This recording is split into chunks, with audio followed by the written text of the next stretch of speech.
Alors maintenant, on va découvrir Overflow. Overflow qui est une propriété très intéressante. On peut enlever tout ce qu'on a ici, et même tout ça également, tac, tac. On va juste se laisser, voilà, ça de base, c'est assez bien de le laisser, ça va nous permettre de coder tranquillement. Ici, on va faire une div avec la classe box, comme d'hab, et à l'intérieur, on va mettre un lorem 200 pour juste afficher du texte. Ok. Notre box, on vient s'en occuper ici, on vient lui donner une width de 300 pixels par exemple, et une hauteur de 200 pixels. Le fond, on va le mettre en salmon par exemple, testons pour voir. Salmon, allez, très bien, ça fonctionne comme ça.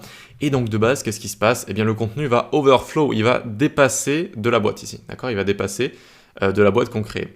Et donc il existe la propriété overflow pour gérer tout ça. Overflow, et donc par exemple, on peut mettre ici hidden. Hidden, ça veut dire caché, et on va cacher ce qui dépasse.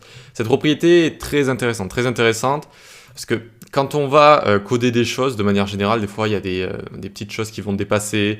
Quand on va utiliser des images également, si elles vont un petit peu dépasser de quelques pixels, hop, un petit overflow hidden, tac, ça va couper tout ça, c'est assez facile, c'est assez sympa. Néanmoins, attention, il faut savoir ce qu'on fait et savoir ce qu'on cache ou ce qu'on cache pas. D'accord? Il ne faut pas l'utiliser non plus n'importe comment.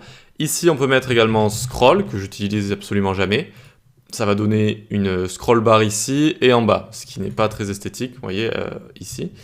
Et donc, à la limite, on pourrait juste rajouter une scroll bar à droite. Et comment on fait ça? On utilise auto. Hop, auto comme ça.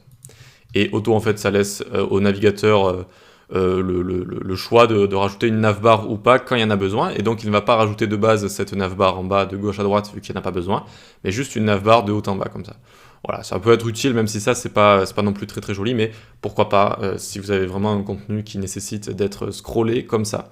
Et voilà, c'est tout pour Overflow. Donc, on a à la fois hidden et, comment dire, si je mets hidden ici, ça va cacher ce qui dépasse. Et si j'ai envie de lui rajouter une classe plus tard, avec JavaScript notamment, de manière dynamique, pour remontrer ce qui dépasse, je vais pouvoir faire overflow visible.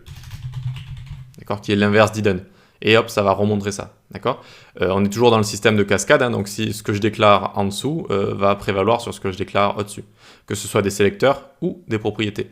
Voilà, donc ça c'est visible, c'est le comportement de base en fait qu'il y a de base. Voilà, donc c'est tout pour Overflow, on va pouvoir passer à la suite.